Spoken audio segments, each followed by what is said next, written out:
Olá, meus irmãos. Que a paz de Cristo esteja com vocês. Vamos dar continuidade ao estudo Famílias em Oração. Antes de iniciarmos a terceira e última parte, faremos um pequeno retrospecto daquilo que vimos anteriormente. Gostaria de lembrar aos irmãos sobre os exemplos bíblicos do extraordinário poder da oração. Ezequias orou e Deus estendeu a sua vida. Elias orou e o fogo desceu para consumir aquele holocausto. Josué orou e o sol parou, de tal maneira que a batalha continuasse e o povo de Israel tivesse vitória. Sansão orou quando estava ali preso, sendo escarnecido, e Deus mais uma vez o fortaleceu. Daniel orou, apesar do decreto do rei Dario proibindo que isso acontecesse, mas a sua fé e a sua fidelidade fez com que ele continuasse orando 3 vezes ao dia. A igreja primitiva orou e Pedro foi liberto da prisão. Jesus morreu como viveu, em oração. Orou no dia de seu batismo, orou diversas vezes, de madrugada, durante o dia, orou antes de tomar a decisão da escolha de seus discípulos, orou na sua morte. Esse exemplo que ele deu aos discípulos e à igreja fez com que esta igreja nascesse numa reunião de oração. Depois, os discípulos escolheram a oração e a palavra e designaram outros para poderem servir e cuidar das viúvas, que hoje conhecemos como diáconos. Esse mesmo Deus é ontem, hoje e eternamente. Portanto, esse poder extraordinário da oração, ele continua nos dias de hoje. O mesmo Deus.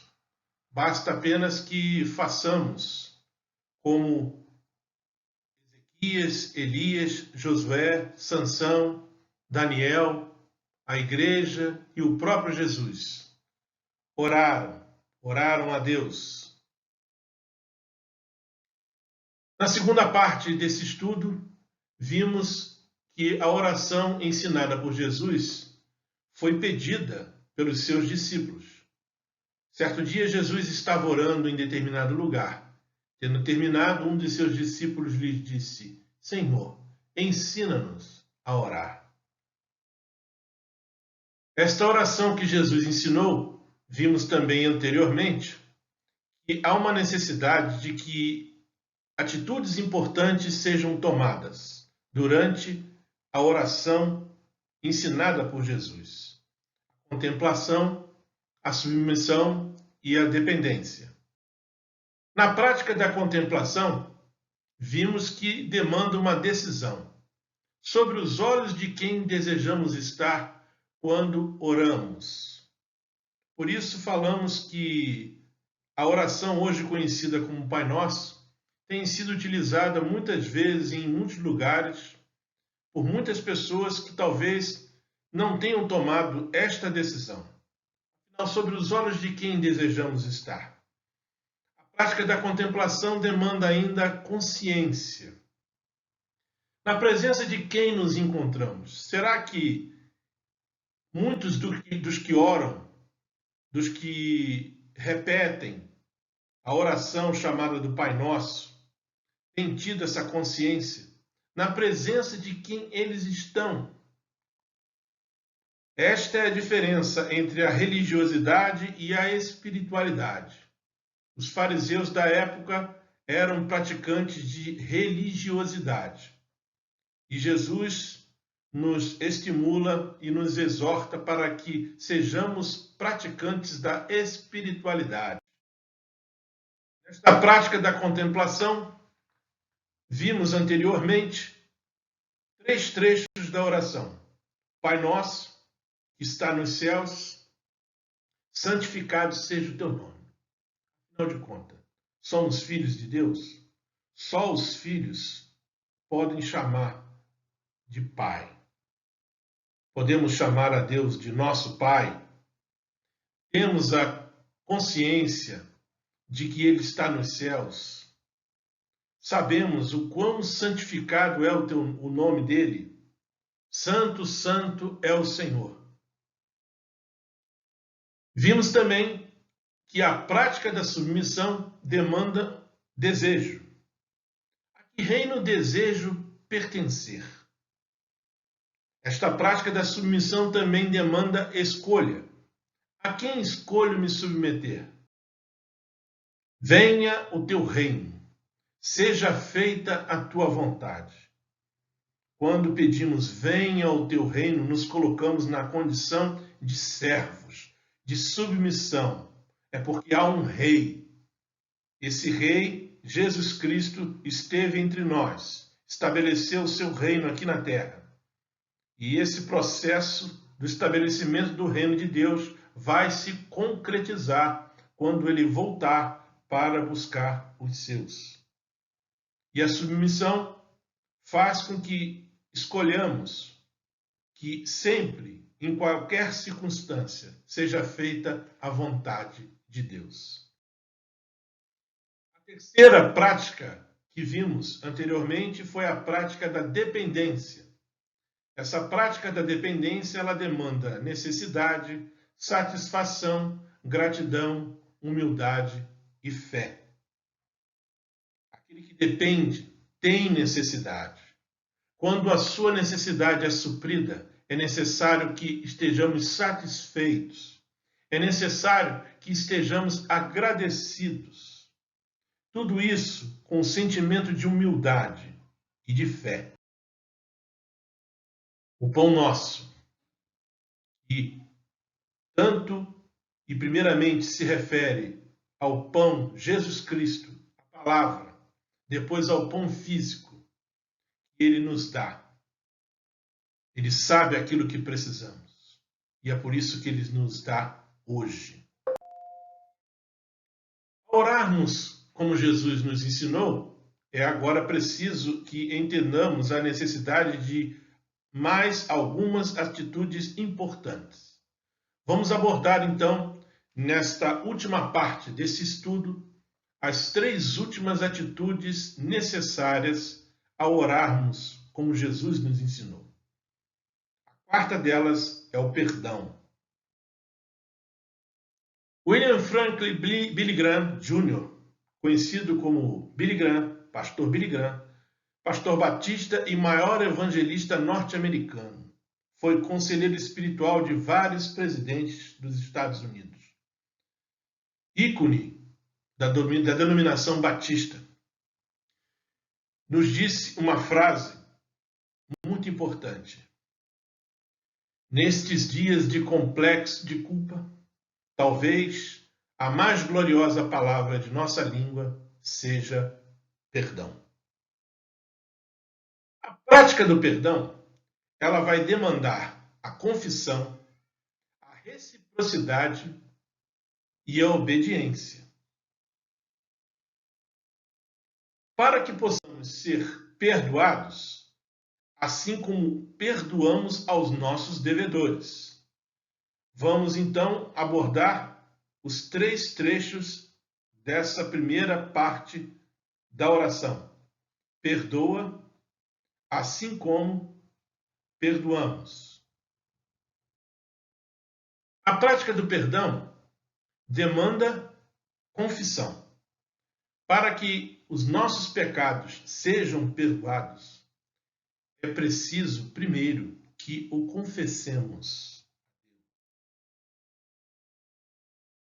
Se eu acalentasse o pecado no coração, o Senhor não me ouviria. Se confessarmos os nossos pecados, Ele é fiel e justo para perdoar os nossos pecados e nos purificar de toda injustiça. Nele temos a redenção, por meio de seu sangue, o perdão dos pecados, de acordo com as riquezas da graça de Deus. Agora, confessem seu pecado ao Senhor. Portanto, quando, nesta oração, clamamos a Deus o perdão, é primeiro necessário que confessemos os nossos pecados, para que eles possam ser de fato perdoados.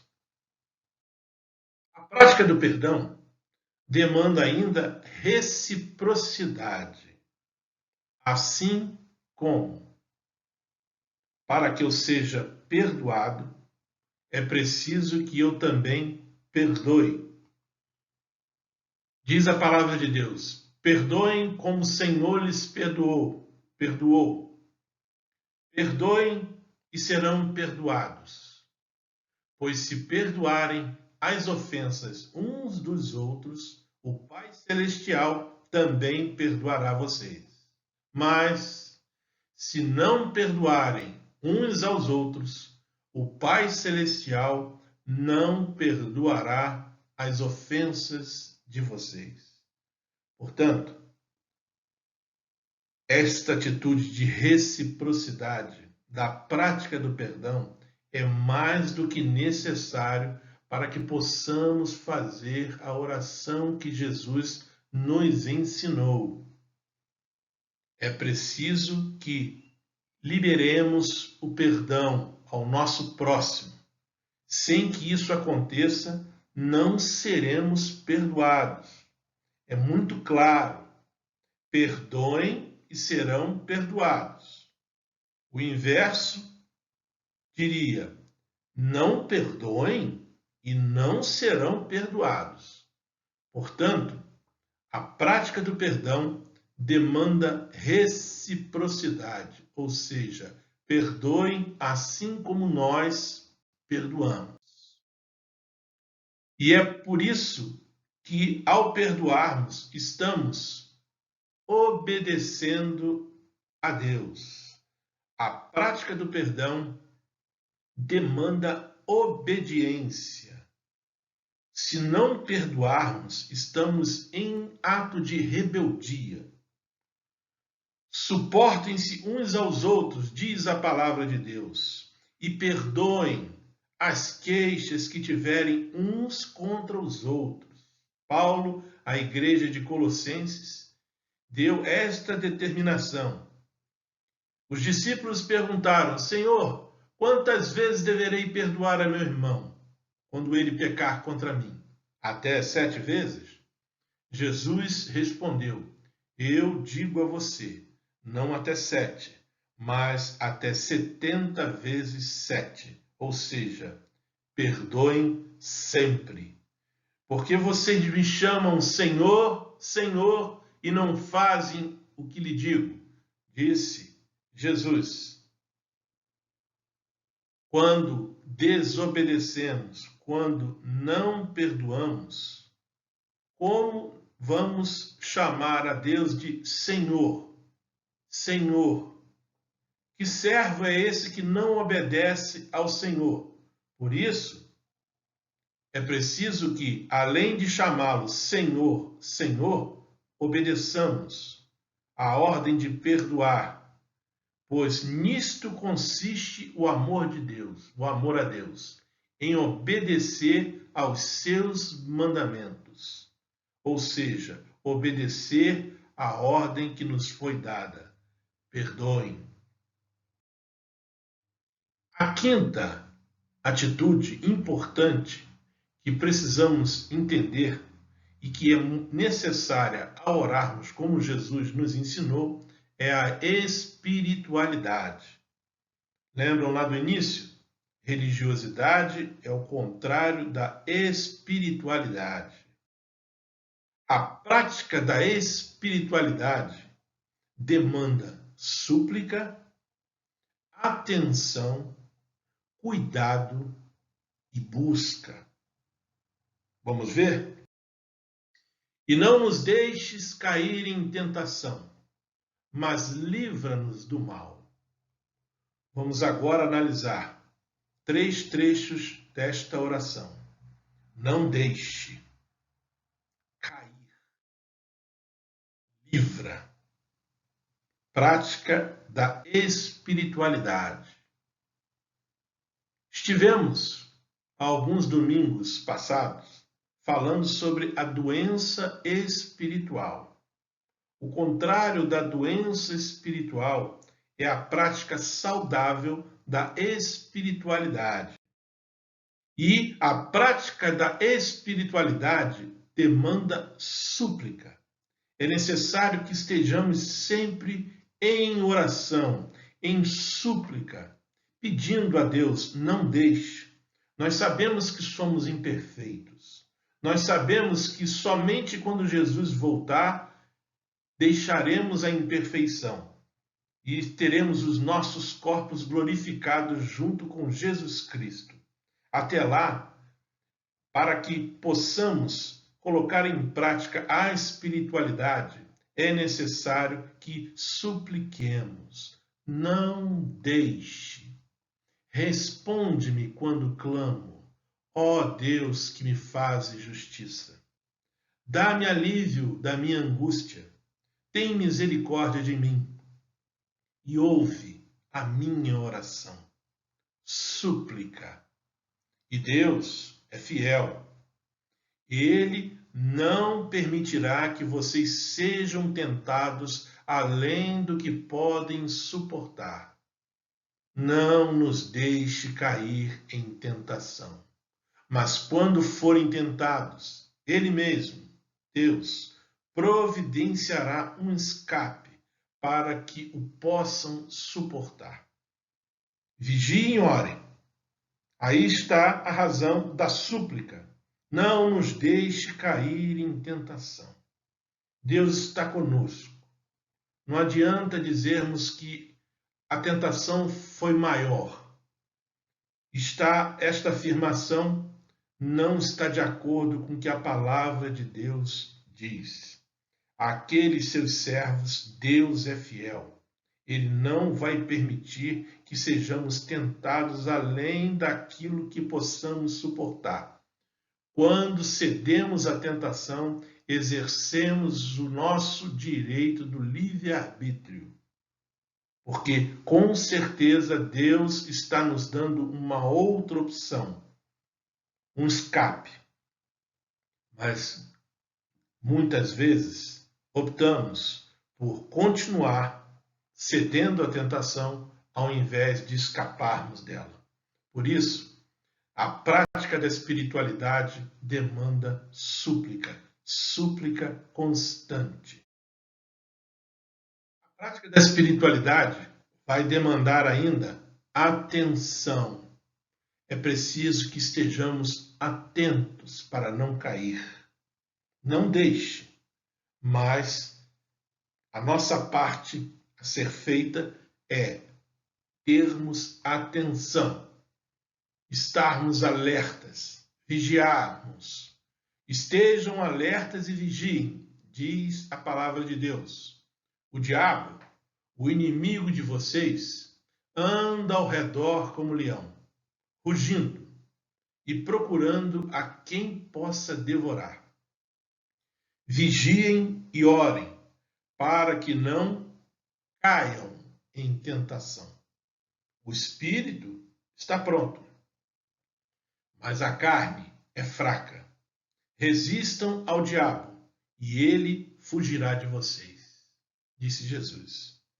Portanto, a prática da espiritualidade demanda atenção da nossa parte, para que estejamos sempre alertas e vigilantes, a fim de não cairmos na tentação. O nosso espírito, que foi renovado através do renascimento em Cristo, ele está pronto, mas continuamos sendo carne, e a carne é fraca. Precisamos resistir às tentações, precisamos estar atentos para podermos discernir aquilo que é do diabo, Assim que tivermos essa atenção, ele fugirá de nós. A prática da espiritualidade também demanda cuidado. Cuidado para não cair. Muitas das vezes temos uma falsa sensação de segurança em nós mesmos, quando, na verdade, o próprio texto anterior nos alerta: o espírito está pronto, mas a carne é fraca. Sabemos que somos de Deus e que o mundo todo está sob o poder do maligno. Vistam toda a armadura de Deus para poderem ficar firmes contra as ciladas do diabo. Precisamos estar munidos dessa armadura, de todos os seus componentes: o cinto da verdade, a couraça da justiça, a espada da verdade, o capacete da salvação, as sandálias da paz. É preciso que estejamos vestidos com a armadura de Deus. É necessário termos cuidado e não deem lugar ao diabo. Portanto, aquele que pensa que está de pé, é melhor ter cuidado para não cair. A prática da espiritualidade vai demandar busca. Precisamos buscar constantemente a presença de Deus. Precisamos estar sempre próximos a Ele, para que a sua luz nos ilumine, para que a sua palavra ilumine os nossos pés, o caminho por onde vamos trilhar, para que Ele possa nos livrar. O Senhor me livrará de toda obra maligna e me levará salvo para o seu reino celestial, porque Ele, Deus, te livrará do laço do passarinheiro. Mas é preciso que busquem ao Senhor. Busquem ao Senhor enquanto é possível achá-lo. Chamem por Ele enquanto está perto. Busquem sempre um coração novo, um espírito novo, um coração renovado, um espírito renovado, e sigam o caminho do amor. E busquem com dedicação os dons espirituais. É preciso que busquemos os dons espirituais para que a prática da espiritualidade nos livre das tentações. Por último, a última prática importante, a última atitude importante necessária a orarmos como Jesus nos ensinou é a adoração. A prática da oração, ela demanda entendimento, ela demanda temor, ela também demanda amor. Pois teu é o reino, o poder e a glória para sempre. Amém. Vamos, por último, analisar 3 palavras: teu reino, teu poder, tua glória. A prática da adoração demanda entendimento. Entendimento de que fazemos parte do reino de Deus. Senhor, Deus de Israel, que reinas em teu trono, entre os querubins, só tu és Deus sobre todos os reinos da terra. Não precisamos temer nada ao nosso redor. Todos os reinos, todos os poderes estão debaixo da potente mão de Deus. Tu criaste os céus e a terra. Teu, ó Senhor, é o reino. Tu estás acima de tudo. Tu governas sobre todos os reinos do mundo. Força e poder estão em tuas mãos. E ninguém pode opor-se a ti. Glórias a Deus. Precisamos ter esse entendimento, esse discernimento, para que possamos de fato adorar a esse Deus, um Deus onipresente, onipotente, onisciente, que está sobre tudo e sobre todos. A prática da adoração vai demandar temor. Temor porque o poder de Deus é imensurável. Foi Deus quem fez a terra com seu poder. Tema a Deus e obedeça aos seus mandamentos, porque isso é o essencial para o homem. Deus governa para sempre com o seu poder. Seus olhos vigiam as nações. Sua sabedoria é profunda. Seu poder é imenso. Quem tentou resistir-lhe e saiu ileso? Ninguém. Deus é exaltado, é adorado em seu poder. Quem é mestre como ele? Tema a Deus. Ai daqueles que caem nas mãos do Senhor. O Senhor é justo, é poderoso. Temos um Deus onipotente ao nosso lado.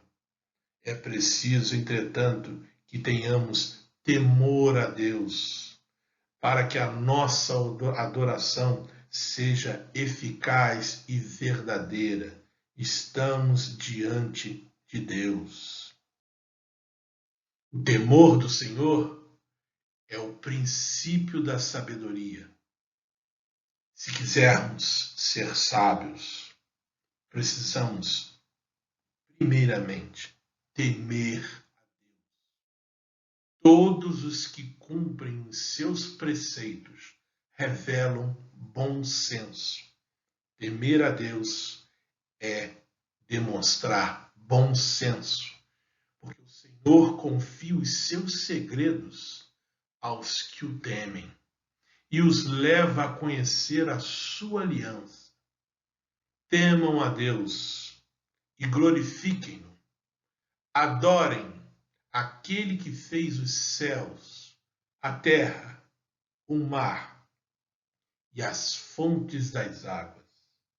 Finalmente, fortaleçam-se no Senhor e no seu forte poder. A prática da adoração demanda temor a esse Senhor poderoso. A prática da adoração demanda amor. Tua glória, a glória de Deus, atribuam ao Senhor a glória que o seu nome merece. Adorem o Senhor no esplendor do seu santuário. Tu, Senhor e Deus nosso, és digno de receber a glória. Para tanto, amem o Senhor, o seu Deus, e obedeçam sempre aos seus preceitos, aos seus decretos, às suas ordenanças e aos seus mandamentos. Quem não ama não conhece a Deus, porque Deus é amor, e a prática da adoração demanda amor. É necessário que amemos a Deus sobre todas as coisas, com todas as nossas forças. Amem os seus inimigos e orem por aqueles que os perseguem. Como é difícil, mas quando colocado em prática, que resultados podemos obter? Um novo mandamento lhes dou: amem-se uns aos outros, como eu os amei. Mais uma vez, a reciprocidade. Falamos anteriormente. Perdoa-nos assim como nós perdoamos aos nossos devedores. Ele nos disse: amem-se uns aos outros, assim como eu os amei. Amar com o amor incondicional de Cristo. Vocês devem amar-se uns aos outros com esse amor. Deus, ó Senhor, são a grandeza, o poder, a glória, a majestade e o esplendor, pois tudo que há nos céus e na terra é teu, Senhor. É para a tua glória. A prática da adoração demanda amor. Finalizando, convido a todos para que, nos textos destacados, a partir de agora, possamos entender cada uma dessas partes. Parece bastante resumida, mas os irmãos viram quão abrangente, quantas atitudes são necessárias, quanto demanda de nós para que possamos orar esta oração modelo, a oração conhecida como Pai Nosso. Vamos orar juntos? Vocês orem assim: Pai nosso que estás nos céus, santificado seja o teu nome. Venha o teu reino, seja feita a tua vontade, assim na terra como no céu. O pão nosso de cada dia nos dá hoje e perdoa-nos as nossas dívidas, assim como nós perdoamos aos nossos devedores.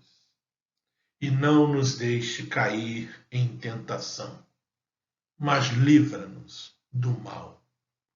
Pois teu é o reino, o poder e a glória para sempre. Amém.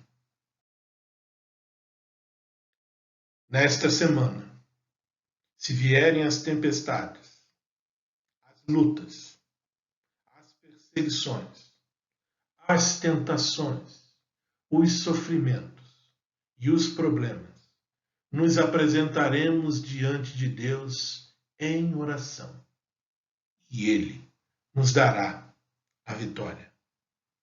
Que Deus a todos nós abençoe. Amém.